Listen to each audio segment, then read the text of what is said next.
نحمده ونصلي على رسوله الكريم اما بعد فاعوذ بالله من الشيطان الرجيم بسم الله الرحمن الرحيم قل للمؤمنين يغضوا من ابصارهم ويحفظوا فروجهم ذلك ازكى لهم ان الله خبير بما يصنعون وقل للمؤمنات يغضضن من ابصارهن ويحفظن فروجهن ولا يبدين زينتهن الا ما ظهر منها وَلْيَضْرِبْنَ بِخُمُرِهِنَّ عَلَى جُيُوبِهِنَّ وَلَا يُبْدِينَ زِينَتَهُنَّ إِلَّا لِبُعُولَتِهِنَّ أَوْ آبَائِهِنَّ أَوْ آبَاءِ بُعُولَتِهِنَّ أَوْ أَبْنَائِهِنَّ إِلَى آخِرِهِ۔ میرے قابل صدر احترام محترم عزیز و دوستو بزرگوں،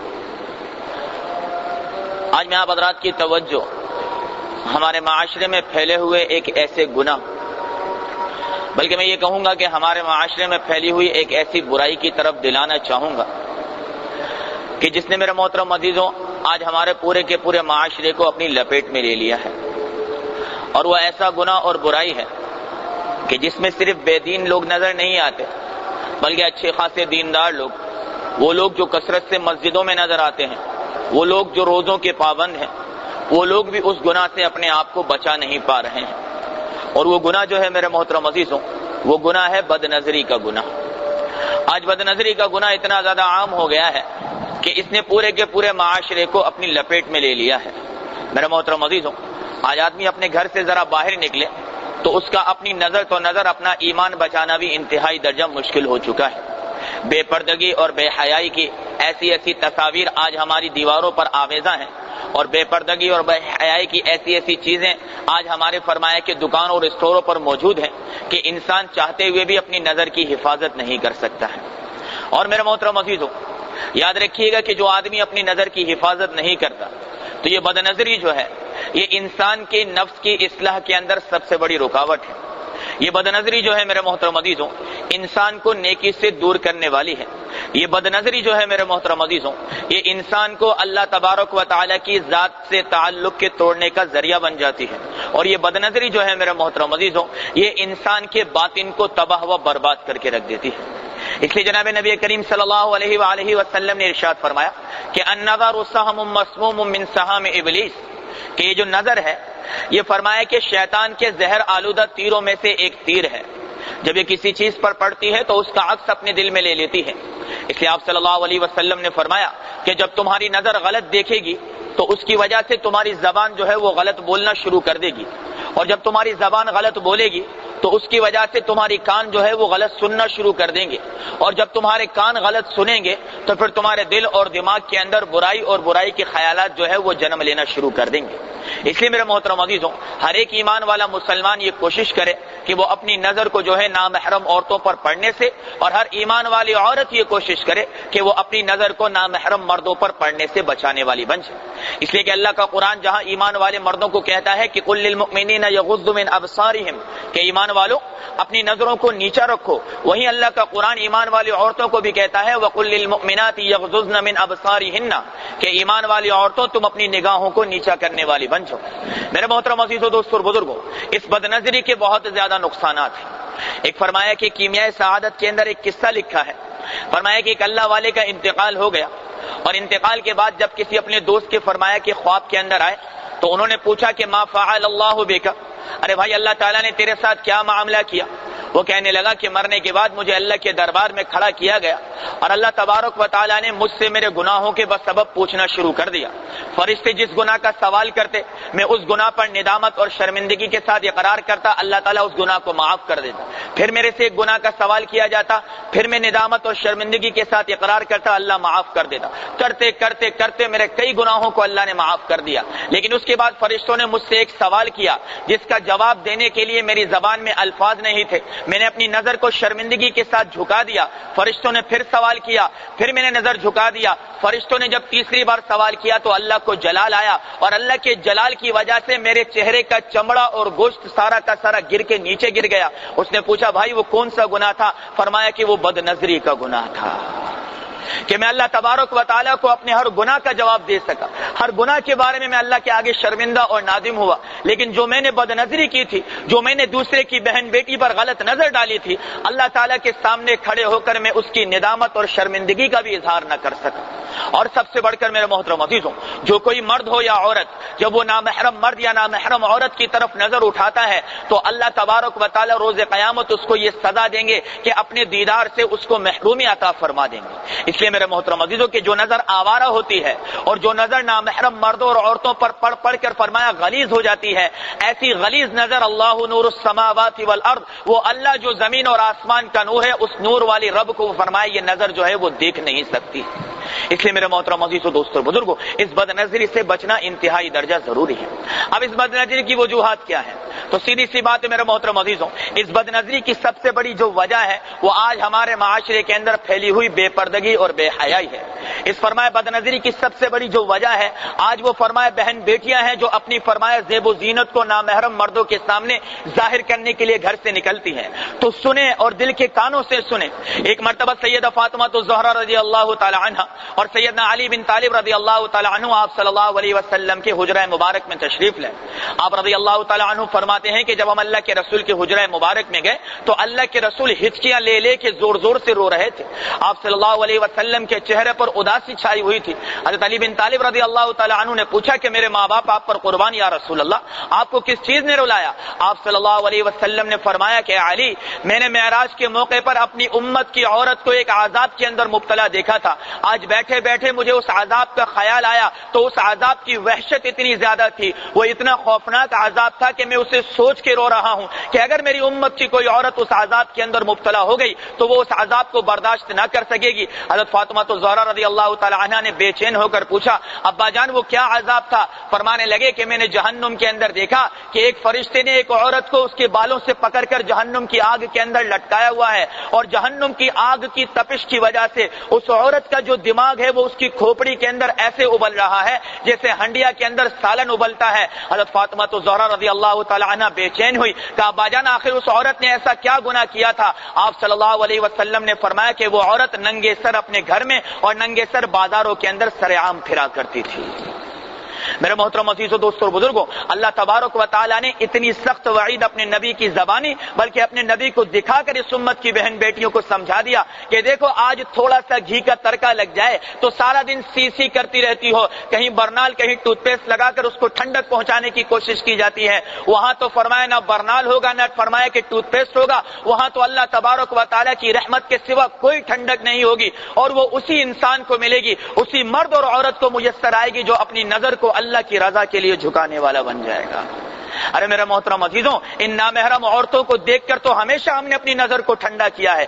ایک مرتبہ ایک نوجوان اس لذت کو محسوس کر لے کہ نامحرم عورت سامنے سے آ رہی ہے یا نامحرم مرد سامنے سے آ رہا ہے، ایک مرتبہ یہ لذت لے کے ضرور دیکھنا میرے بھائی، ایک مرتبہ اللہ کی نظر کے لیے نظر جھکا دینا، رضا کے لیے۔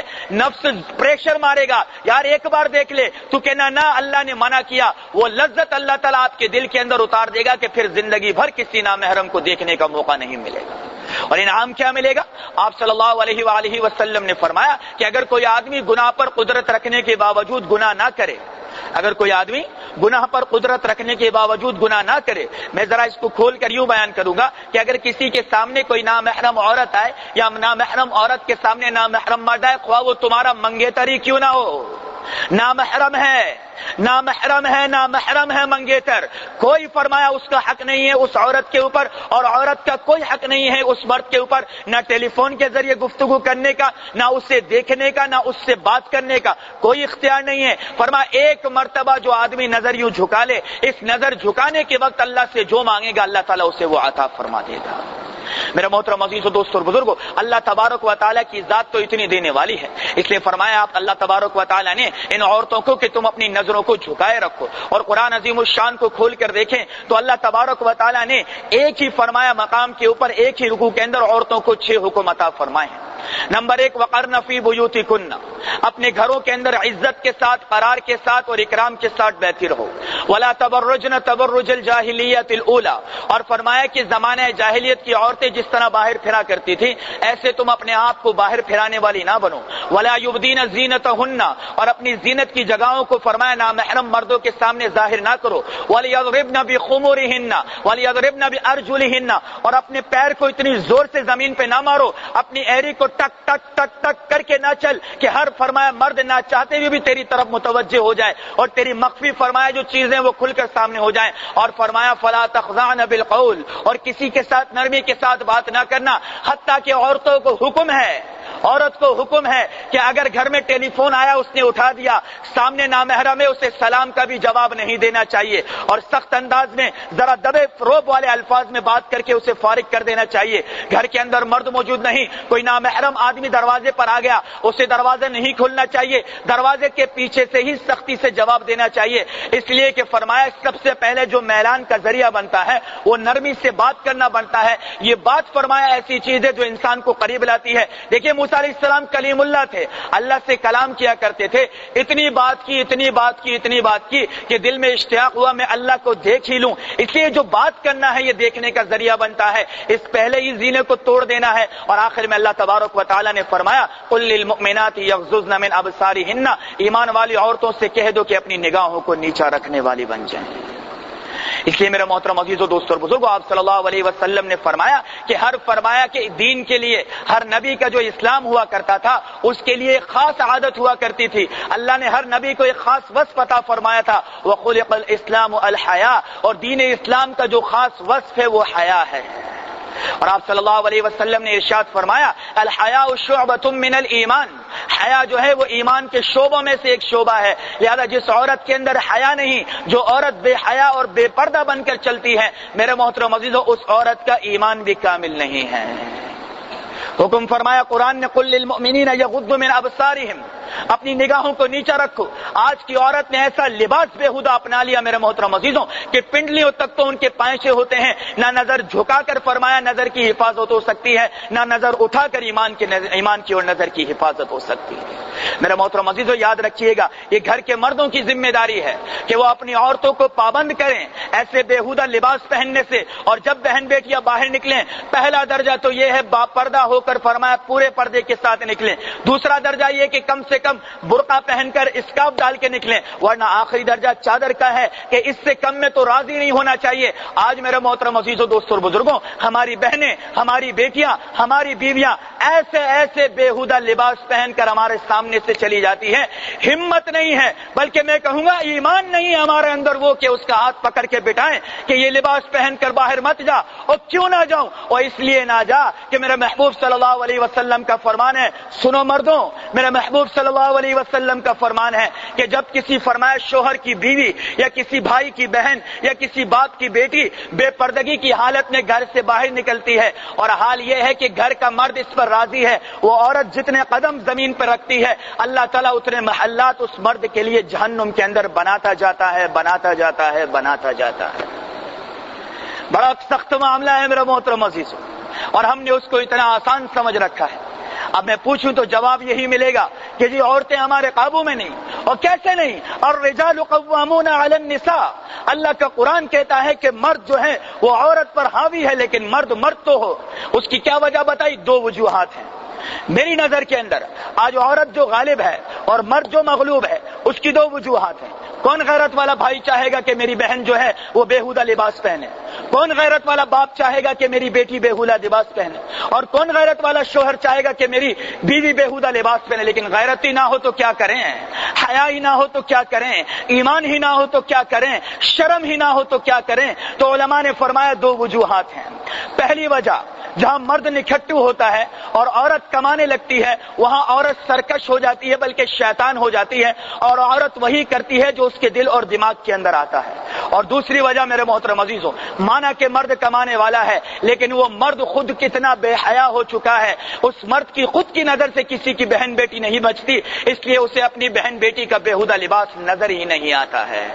بات ذرا کڑوی ضرور ہے لیکن بات حق کی ہے، اگر کسی نے بھی یہ بات نہ چلائی میرے محترم عزیزوں تو قیامت کے دن کوڑے کے کوڑے اللہ کے دربار کے اندر پہنچ جائیں گے۔ اس لیے میرے محترم عزیزوں، آپ صلی اللہ علیہ وسلم نے فرمایا کہ روز قیامت ایک عورت 4 مردوں کو اپنے ساتھ گھسیٹ کر جہنم میں لے جائے گی، کہیں بھائی کو گھسیٹے گی، کہیں بیٹے کو، کہیں شوہر کو، تو کہیں باپ کو گھسیٹ کر جہنم میں لے جانے والی بنے گی۔ یہ بات اپنی جگہ مسلم ہے کہ اللہ کے رسول صلی اللہ علیہ وسلم نے فرمایا کہ میں نے جہنم کے اندر سب سے زیادہ عورتوں کو دیکھا ہے، جہنم کے اندر مردوں سے زیادہ عورتیں جانے والی بنیں گی، جہنم کے اندر مردوں سے زیادہ عورتیں جانے والی بنیں گی۔ اور آپ صلی اللہ علیہ وسلم نے فرمایا کہ اس کی 4 وجوہات ہیں۔ نمبر 1، عورتوں کے اندر اللہ کے حکم کی فرمایا کہ اللہ کے حکم کی تابعداری بہت کم نظر آتی ہے۔ نمبر 2، عورتیں نبی کریم صلی اللہ علیہ وسلم کی بہت کم اطاعت کرتی ہیں۔ اور نمبر 3، عورتیں جو ہیں وہ اپنے شوہر کی بہت کم فرما بردار ہوتی ہیں۔ اور نمبر 4 اور سب سے بڑی وجہ یہ ہے جو عورتوں کے جہنم میں کثرت سے جانے کی ہے کہ عورتیں بے پردہ اور بے حیا بن کر جو ہے وہ اپنے گھروں سے باہر نکلنے والی بنتی ہیں۔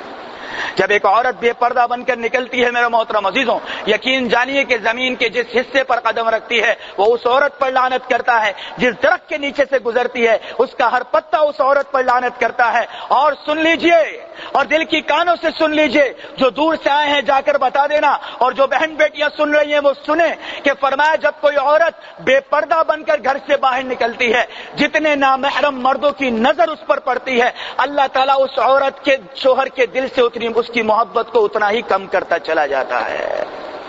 یہ فطری نظام ہے، یہ غیب کا نظام ہے، دلوں میں محبت اللہ ڈالنے والا ہے، اور جہاں نافرمانیاں ہوتی ہیں، جہاں بے حیائی اور بے پردگی ہوتی ہے، وہاں اللہ تبارک و تعالیٰ میرے محترم عزیزوں کے شوہروں کے دلوں سے عورتوں کی محبت کو نکال دیتے ہیں۔ پھر عورتوں کو شکوہ ہے کہ فرمایا یہی تو مرد تھا، جب منگنی تھی تو 6 گھنٹے ٹیلی فون پہ، 4 گھنٹے براہ راست لائیو براہ راست، اور فرمایا 3 گھنٹے فرمایا باتوں میں گزر جایا کرتے تھے، آج اسے مجھے دینے کے لیے 3 منٹ بھی موجود نہیں۔ اس لیے میرے محترم عزیزوں، دوستوں اور بزرگوں، اس کی بنیادی وجہ یہ ہے کہ یہ عورت جو بے پردگی اور بے حیائی کی زندگی کو اپنائے ہوئے ہے تو اللہ تبارک و تعالیٰ نے اس مرد کے دل سے اس کی محبت کو ختم فرما دی۔ بھائی بیٹھ جائیں، بیٹھ جاؤ بھائی، بیٹھ جاؤ۔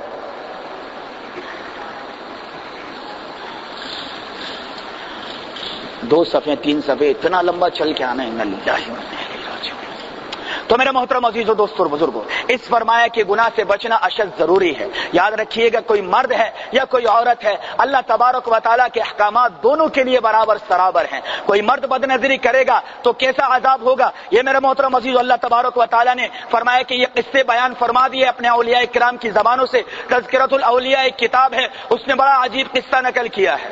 اب عورتوں کی تو بہت کھچائی ہو گئی، تھوڑی سی مردوں کی بات ہو جائے تو فرمایا تذکرۃ الاولیاء کے اندر یہ قصہ نقل کیا گیا ہے کہ ایک اللہ والے کا انتقال ہو گیا۔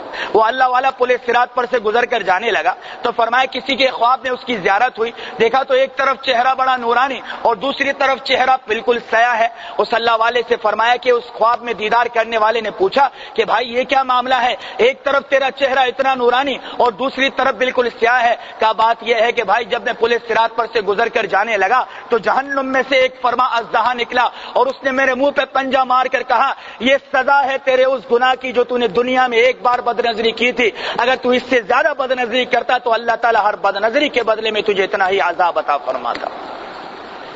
نہیں آسان معاملہ میرے محترم عزیزوں، میں جانتا ہوں اس سے بچنا مشکل ہے لیکن ناممکن نہیں ہے۔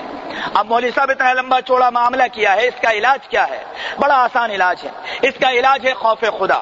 انسان کے دل کے اندر اللہ تعالیٰ کا خوف ہونا چاہیے۔ ایک فرمایا کہ شخص جو ہے کسی اللہ والے کی خدمت کے اندر گیا اور جا کر اس اللہ والے سے کہنے لگا کہ حضرت بد نظری مجھ سے بہت زیادہ ہوتی ہے، بچنے کا ارادہ بھی کرتا ہوں، کوشش بھی کرتا ہوں، لیکن بچنا جو ہے وہ میرے لیے انتہائی درجہ مشکل ہو جاتا ہے۔ اب میں نوجوان ہوں، میرے ساتھ میرے جذبات لگے ہیں، میں بد نظری سے، بھائی کون کون بد نظری سے بچنا چاہتا ہے؟ ہاتھ اٹھاؤ بھائی ذرا، ماشاءاللہ کون کون بچنا چاہتا ہے بھائی؟ ساروں کا ارادہ ہے بھائی. تو آئیے علاج بھی سن لیجئے میرا محترم عزیز، بالکل فری یہ کیمیا دے رہا ہوں آپ حضرات کو. اب اس اللہ والے نے کہا اچھا بھائی بڑا آسان سا معاملہ ہے. اب فرمایا اللہ والے جو ہوتے تھے وہ میری طرح ڈائریکٹ فرمایا اٹیک نہیں کیا کرتے تھے، بلکہ وہ ذرا حکمت سے سمجھایا کرتے تھے. اس اللہ والے نے کہا ٹھیک ہے بھائی یہ دودھ کا پیالہ تو اپنے پاس لے لے. بالکل لبالب یہ پیالہ بھرا ہوا تھا. کہا یہ میرے فرمائی خانقاہ سے لے کر تجھے فلانی دکان تک لے کے جانا ہے، لیکن ہاں اس میں سے قطرہ بھی نیچے نہ گرے. اور یہ ایک لہیم شہیم موٹا آدمی جو ہے تیرے ساتھ ہوگا، اس کے ہاتھ میں جوتا ہے، جہاں ایک قطرہ نیچے گرے گا یہ تجھے جوتے مارنا شروع کر دے گا. کہا حضرت کا علاج کروانا ہے؟ کہاں کروانا ہے؟ کہا تو بس پھر دودھ کے پیالے کو سنبھال کے لے کے چل، ایک قطرہ گرا